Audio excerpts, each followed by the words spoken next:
لیکن ہم نے دیر نہیں لگائی، فجعلناہم الاسفلین، ہم نے ان کو ذلیل کر دیا۔ پوری دنیا نے دیکھا کہ آگ جو ہے نا، ابراہیم علیہ السلام آگ کے اندر کھیل رہا ہے۔ اللہ کی مرضی ہے، شیخ الحدیث صاحب آگ کے اندر اگر ہاتھ ڈال دیں تو اس کو آگ جلا دے۔ آپ جائیں، کوئی بھی جاندار آگ کے اندر جائے گا وہ جل جائے گا۔ آپ نے دیکھا نہیں ہوگا، میں نے دیکھا ہے، ایک کیڑا ہوتا ہے، اس کے پر ہوتے ہیں، ایک کیڑا ہوتا ہے بڑا سا اور اس کے پر ہوتے ہیں، اس کو کہتے ہیں سمندر، فارسی لوگ سمندر کہتے ہیں، اور اللہ آپ کا بھلا کرے اب ہماری بلوچی بروئی میں بھی اللہ آپ کا بھلا کرے اسی طرح اس کو کہتے ہیں۔ باقی آپ لوگ تو گیس کے ماہر ہیں، آپ نے اس کو دیکھا نہیں ہے۔ وہ کیڑا اتنا سا ہوتا ہے اور اس کیڑے کے پر ہوتے ہیں۔ جب شدید قسم کی آگ مست ہو جاتی ہے اور آگ کی آواز نکل جاتی ہے جلنے کے، وہ کیڑا اندر گھومتا پھرتا ہے، اس کو کچھ بھی نہیں ہوتا، اس کے پر ہے وہ گھومتا ہے۔ میں نے خود کئی دفعہ دیکھا ہے۔ آپ لوگ تو شہزادے قسم کے لوگ ہیں، شہزادے لوگوں کا اس کا کیا علم ہے؟ یہ پٹھان لوگ جو کھاتے ہیں اور ہم لوگ جو کھاتے ہیں، ایک ہرے رنگ کے چھوٹے دانے ہوتے ہیں، بیروئی بلوچ اس کو گون کہتے ہیں اور پٹھان کہتے ہیں شنے۔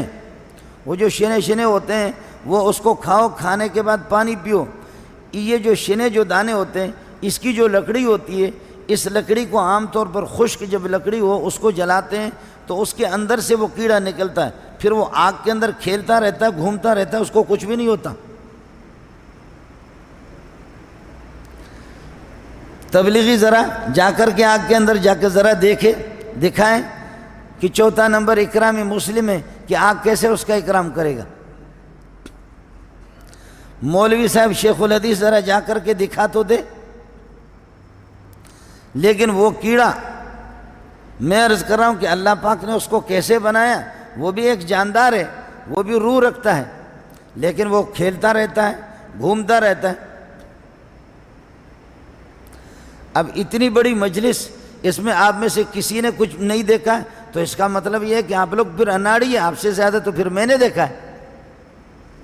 ہم لوگ تو پہاڑی لوگ ہیں، یہ حال ہے آپ کے شہر کے لوگوں کا۔ یہ پرانے جو شعراء ہوتے ہیں، بڑے بڑے شاعر، عرب شعراء اور اسی طریقے پر فارسی شعراء، یہ شاعر حضرات خاص طور پر اپنے اشعار کے اندر اس سمندر کا، اس کیڑے کا تذکرہ کرتے ہیں کہ یہ آگ کے ساتھ کس طرح کھیلتا ہے، آگ کا عاشق ہے، آگ اس کو کچھ بھی نہیں کرتا۔